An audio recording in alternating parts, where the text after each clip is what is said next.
Alex. I'm so excited to have you here with us today on the show. How's your day going? It's going well. Yeah. Good. Happy to be here and happy to share about some important things. Beautiful. I was reading about your 5DU and your Mhm. metaphysical approach to psychology. Mhm. Fascinating. Tell me a little bit Mhm. more about your work. Yeah, thank you.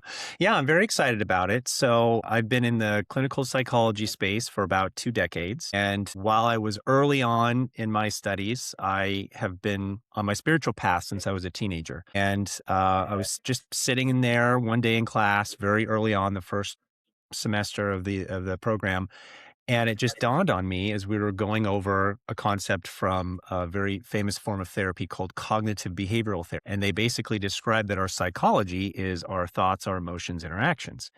And it got me thinking about this documentary that had just come out the year before that was taking the world by storm of The Secret, where we Hmm. were learning about law of attraction. And that piqued a curiosity in me of like, okay, so how do we manifest then? What does that look like? And they talk about, well, thoughts are things, and you need emotion to make the thought kind of have an amplitude in order to go out and enter into the spiritual realm. And then you have to take action. You can't just sit on your couch eating cheesy poofs and expect to manifest things, Darn. but you're divinely inspired. And so those three combinations is then a 3 for 3 for how you manifest. And it just hit me in class one day where I'm like, okay, well, aren't these two worlds kind of saying the same thing? Isn't there a parallel somewhere?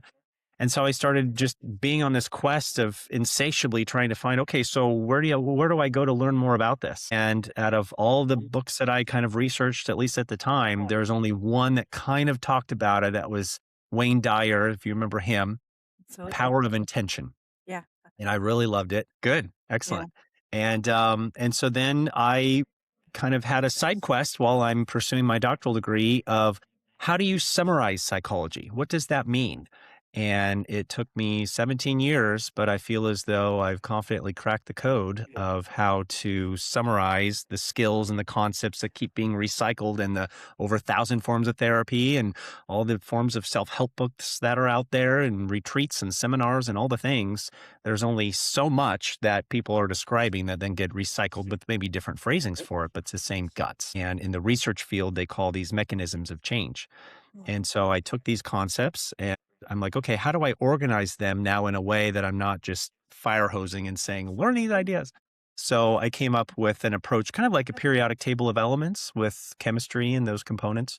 And so there's basically 5 categories, 5 columns. And if you understand about an average of 3 skills in each of these 5 areas, then you can pretty confidently say, okay, I've kind of pretty much mastered my psychology. But now we're using that to a new reason why. It's not just to improve your mental health, but it's raising your vibration when you do Mhm. that. Yeah. And so when we can raise our vibration, now it's becoming easier to manifest. And what's really exciting is now from the quantum physics space, we have the science behind how we manifest. And so that just adds further rationale behind how this isn't just some metaphysical woo woo, Yeah. that, there's real science behind this. So it's a very exciting time to blend and merge these two worlds together between science and spirituality. Beautiful. And in your research seems like it's right at the edge of Mhm. consciousness and the whole like new earth Exactly. movement. That's Yeah. right. I think about if those are familiar with Joe Dispenza or Greg Braden or Bruce Lipton, that Mhm. all of them kind of have their contribution. And I think it's time for psychology to throw its hat into the ring, both from like a science background, with me being like a university professor and spending all these years, like deep dive. I mean, you couldn't have done much more research. I'm looking at research articles and textbooks and reading thousands and thousands of books to kind of pull all this together. But that's the science end of it. But what I have seen in kind of these two worlds being blended is all of them are talking about different perspectives. Like Bruce Lipton, he really talks about chemistry and biology, looking at epigenetics. And Joe Dispenza talks about neuroscience and looking at our nervous system, for example. But where are the psychologists out there that are really kind of talking about the science end of things? So I feel Yeah. like this is a new twist that kind of adds to the consciousness conversation. And I'm really excited to share the message. Beautiful. It reminds me, one of my favorite authors is Carl Sagan in Oh, yes. Untapped and Broken Brain. I read Yeah. those when I was much, much younger, and what Carl Sagan, the all his experience and research, everything that he taught and went through both, as the person that he was and then through his spiritual quest was that Mhm. where spirituality and science both end, they actually intersect. And it Absolutely. sounds like you're really bringing that into modern terms for people in the field of consciousness. Exactly, exactly. That the way I describe it in the course is that it's a spectrum. So I call it the science spirituality spectrum. So on one end, you can have on the science side of things, let's say, we'll call it scientism. Scientism is different than true science. It's Mm, where we're worshiping science, right? Like trust the science. Well, trust is a form of like faith, but then that's not really what science should be about. It's mhm, the facts and the outcome data that we should use as our testimonial, not faith. So you have scientism, and then you're kind of moving more towards the center. And then on the other end of this, of the extreme from the spirituality perspective, you can have dogmatic religiosity where we're just believing in like these extremes, and this is where like cults and things along those lines kind of come into play. So mhm. where do we find the balance between these two worlds? And Yep. quantum physics, I think, does a fantastic way of bridging it. But now I'm arguing that psychology can be another bridge between the two worlds. Like, what is vibration? That might be a term that we use from the spirituality end of the spectrum that, people in the metaphysical community, they might say, well, I know what vibration means. But those in the scientific community would poo poo that, say, like, well, what's that? What's that mean? Well, from the science point of view, like, we are electrical beings. Mhm, When I was in undergrad, I worked on research at the laboratory at the university, and we would wear EEG monitors and have our subjects wear those. And so, what is the first E in an EEG? It's an electroencephalogram. So, mhm. the electricity that our brain is emitting is what's being captured. So, we have electricity that's leaving our skull. So, if we're electrical beings, then that means that frequency to some degree has to be part of the conversation. Well, we could argue then that from a science side of things, frequency is just another way of saying vibration. So this is kind of again the bridge that we're talking about. Same concept, different terminology. Yeah. So it lends now to having cross conversational talks. Absolutely, that's so fascinating. My background is in the healing arts, and one of Mm. the modalities that I have learned was a way of stimulating the piezoelectric effect from the Mhm. brainstem and get it to activate the cerebral spinal fluid, and that goes through I have a long history with Sure. chiropractic. Yeah, getting the network to become essentially back online, and, I've learned recently that the myofascial system is really the Yes. network for that electricity through the body. Has some of Exactly. your research brought in a more of a somatic experience as well? Mhm. Mhm. Mhm. Yep, that's one. So the concept that I'm using to describe all of these mechanisms of change that get recycled over and over again, I'm calling them the hidden elements within. So Mhm. these are hidden elements that are inside of all these modalities of change that you see everywhere. They're just using different words to describe it, but they're also hidden elements inside of us. That once we learn what these are, then they become unlocked and then at our disposal for conscious use. And so one of those is somatics. And so somatics is the use of the body, but in an intentional psychological way. So one of the main concepts here well, there's so much now that's coming online in terms of somatics being used in healthcare and in psychological work and whatnot, especially in trauma. That's kind of one of Mhm, the hottest things right now mhm, is doing somatic work for healing. And this is where like Joe Dispenza's work starts to come in terms of looking at our nervous system but from a place of coherence. That's kind of a big concept because when we get into a state of coherence, this is where like the synchrony between these different systems start to line up. And that's so important to use the body as the tool that it is to in order to get into sync with the mind. So because our heart is fascinating research from HeartMath Institute, finding mhm, that our hearts give off its own frequency, its own amplitude. mhm, And when our brain, which gives off a whole handful of different frequencies, but when that syncs up with the heart, then that is what's meant by coherence. And it strengthens the signal. And there's all these beautiful things that come when we're in that place of coherence. They're finding it from research, from heart maths, and I'm a heart math facilitator. So I've mm, been kind of familiar with some of those things and used it with clients. But now, if we're looking at it from a manifestation point of view, we're having our thoughts being information that we use to write out on a carrier frequency on a wave as it leaves our body, which is through the emotion. And our heart is the largest generator of energy that leaves our body, like 60 times more powerful than our brain. So if we can get into a high vibrational place where our heart is giving off a very strong signal, then that's a strong carrier that's going out into the quantum field. So Mhm. whatever we're thinking during those moments of high energy is then what the quantum field is really paying attention to. So that's the best time then to manifest with clear thoughts, which means you have to get your thoughts straight, your head on right and have a clear message during those high moments of vibration. That when you do that, that goes out into the quantum field. That's phase one. And then once it's out into the field, that then it collapses a wave into a particle, but it's out there. Abraham Hicks would call it like the vortex. So it's out there, but it hasn't come into our manifestation yet. That's step two. And that step two is then the emotion that acts as a magnet as well to pull those particles into our life experience that then show up as synchronicities, right? And Carl Jung was the person who defined what a synchronicity means, which he simply said it was a meaningful coincidence. So that is what I tell my secular clients in terms of like if they're wanting to understand what is spirituality, look for some just winks that show up, some things where you're like, well, that's really odd. And then if you're describing meaning to it, then that's your version of what meaning is. And when Mhm. you're able to do that, then you just look and kind of collect the pieces as they kind of come together, and then it becomes like a breadcrumb trail for you Mhm. with your future. And that's a Absolutely. very kind of simple way to describe what manifesting can mean. And the more that we do this, then the more energy is being sent out and it builds like a snowball effect. Absolutely, and that brings up so many questions. I think I'll Hmm. limit it to 2.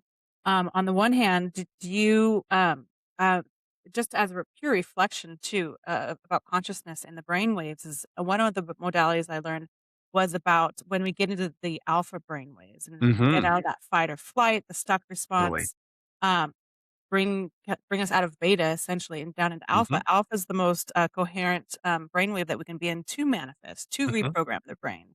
Hmm. Um I would love to hear your opinion on that if that's Hmm. confirming what you just said. Yeah, it's fascinating. So this is part of what my doctoral dissertation was about. So when we're in beta, there's two different phases with beta. There's high beta and low beta. So think about like a stick shift in a car. And when we're in high, so beta is just the active awake state. So you and I right now are in beta brainwave. And if we're really stressed out, really nervous, really jaggedy in terms of just whatever might be chaotically going on the inside, that revs it up to now high beta. Mhm. So what we want to do is we want to slow things down. So therapists might teach a client grounding skills or other sort I call calm skills in the course. And so learning how to do these, you're soothing your nervous system, but you're also being able to calm down those brain waves. And you want to get ideally more into the alpha brainwave during those moments of high stress and chaos. Alpha is beautiful because when you look at like the signal of what it looks like, it's kind of long and smooth and slow, and it's just kind of that chill vibe that we want to go Mhm. for. Alpha is kind of the first step, and it starts to unlock more of our ability to manifest. Because we're slowing things down and getting more in sync, more in rhythm with the true self, more into coherence. And then after alpha, so alpha is going to be what we experience when maybe we're watching TV and we're just kind of out of it, or we're daydreaming, or you're in those moments where you're kind of getting sleepy, right before bed and whatnot. This is why they say one of the best times to manifest is right before bed or right when you're starting to wake up, because we're transitioning out of delta and some of those deeper brainwave frequencies. And then after alpha comes theta. And theta is really the sweet spot that ideally we want to go for. Theta is where deep healing can happen. Theta is where the door unlocks and we have direct conversation with our subconscious mind. Theta is where we kind of ideally, if we can get there consciously, that's where we want to put out our intention as if it's already done from the end result with our thoughts. And then if we can be in like somewhat of a higher vibration of like, for example, I like to end my day with gratitude practices.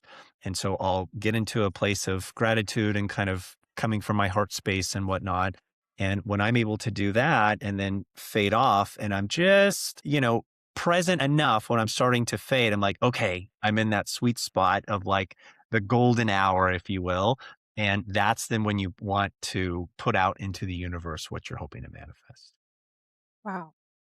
Let me ask you this too. In your opinion, what becomes possible for humanity and the collective when people access these states, they get into coherence between their brain and their hearts and Mhm. become more conscious of how they affect the field around them? What becomes Mhm. possible for the collective given that Well, unawareness? I think that's exciting. That's what my passion is all about. That's what I feel is all of us who are on the spiritual journey and we're seeing this great awakening that's going on. That's what we're all seeing. We're seeing the effects of it in real time in terms of what's going on geopolitically or what's going on in terms of just what we're seeing is we're creating this whole new world that's kind of coming online. I mean, we have the president of the United States talking about a golden age. I find that fascinating. Regardless of what your thoughts are on the man himself or his political perspectives, like you have Mhm, a president talking about the golden age. I think that's really interesting. So what mhm. does that mean? And you start researching like prior golden ages. And so part of what I'm about is like, okay, so how do we get our psychology to be in sync with what a golden age could entail? And Mm, once you have that, then you have so much potential in terms of what society could look like. It's infinite in terms of this potential. And once we start, what I've noticed is not just us as individuals kind of coming online and increasing our awareness and our consciousness levels and whatnot, but now we're seeing it all across the globe. There's like a mass consciousness shift. And as an extension of that, there's like a pooling of energies.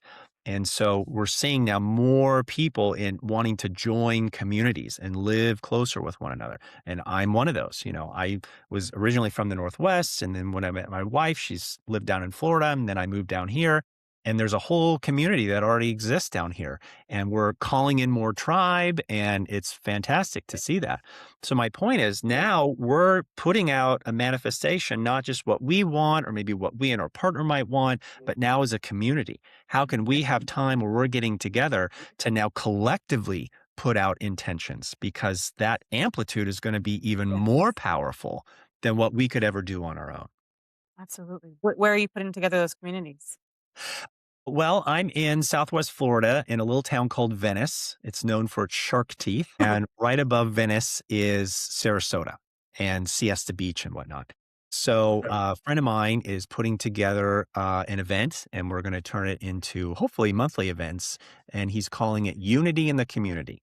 And Mm, so what we're doing is we're meeting on Siesta Key Beach.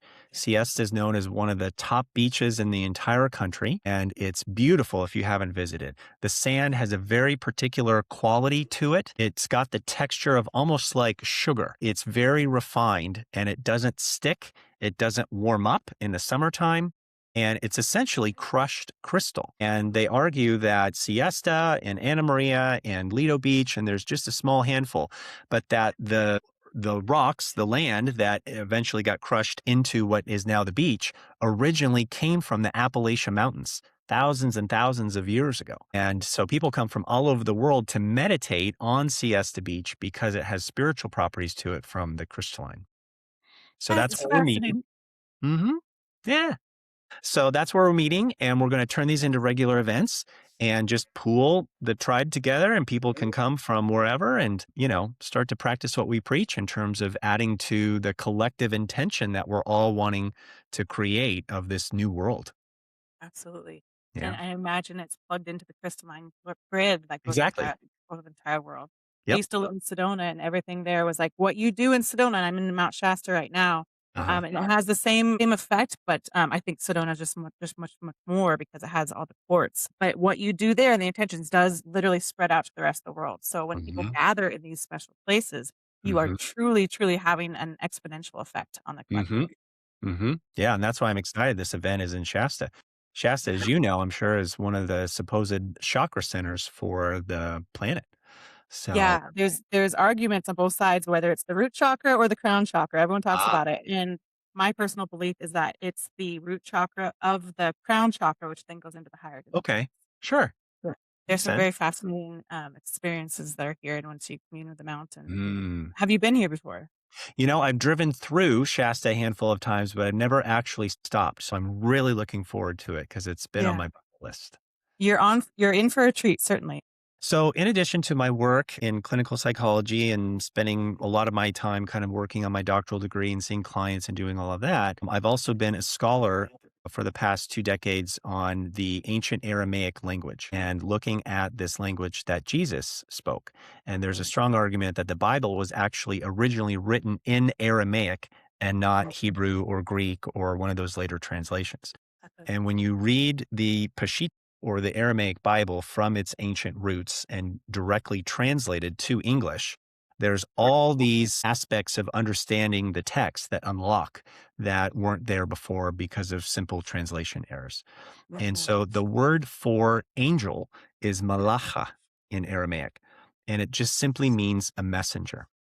And so for me, I find that fascinating because if angels are messengers, they're emissaries to give us a message or information. There's all these different concepts from, let's say, biblical origins in terms of angels and what their purpose is and whatnot. But then we take that concept of having an angel be a messenger. And now we look at the psychology world and we look at the concept of emotions. And when you define like what is an emotion and what's its purpose, it's a message. It's a messenger to give us information about how to take care of ourselves. So bridging these two worlds together, as I like to do, science and spirituality, then how can we use the psychology of hearing messages from our emotions, getting into a place of coherence, which then allows us to open up and listen to something potentially otherworldly and then hear the message that perhaps these angels are trying to talk to us and tell us. That is very important work in the spiritual field, because it really helps to delineate from what I suppose traditional psychology would consider, but I imagine it brings up, yeah, what some people would call not psychosis, but a milder form of that, of hearing things or hearing voices versus like really Mhm, connecting and knowing that that's both your higher self and mhm. emotions coming through as messengers from the divine, from our divine self. Absolutely. Absolutely. Yeah. Yeah. I mean, there's a fine line, right? Of like, well, what is psychosis and what is considered to be like a hallucination or a delusion or things along those lines versus us needing to respect in the clinical field people's spiritual beliefs, you Mhm. know? And so, if we can practice meditation and we can be open to these different states of consciousness that exist, then who knows what could potentially come through. Even the word for prayer in Aramaic, when you translate that word into English, it means essentially a bear trap. So, what you're doing when you're praying is you're wanting to lay a trap for God thoughts to come to you, angelic messages to come for you. So the work is about clearing the way internally, psychologically, for you to then be open and capture the downloads that are trying to come to you. Yeah, that's fascinating. That's like evidence-based spirituality. That's amazing. There you go. Oh, thank you. Looking forward to meeting you in person, and you're in for a treat with Mount Shasta, and I can't wait to hear more about what you pick up while you're here because it Yeah, just opens up such a greater channel for transmissions. absolutely. Yeah, I'm really excited. Yeah. Alex, thank you so much for your time today. Appreciate Absolutely. it. Good to meet you and looking forward to the retreat. Absolutely. If anyone wants to get a hold of you, how can they do that? So the best way is on my website, just dralexbloom.com. If they want to learn more about the course, it's du5dyu.com, learning how to use these psychology concepts to upgrade your vibration and get more into your 5D self. And I'm on Facebook. I've got a YouTube channel, which I'm excited to kind of kick back into, and lots of things coming forward with that. So I'm all over the place. Beautiful. Well, thank you for your time. Thank you again. All right. Take care. Nice to You see too. you. You too.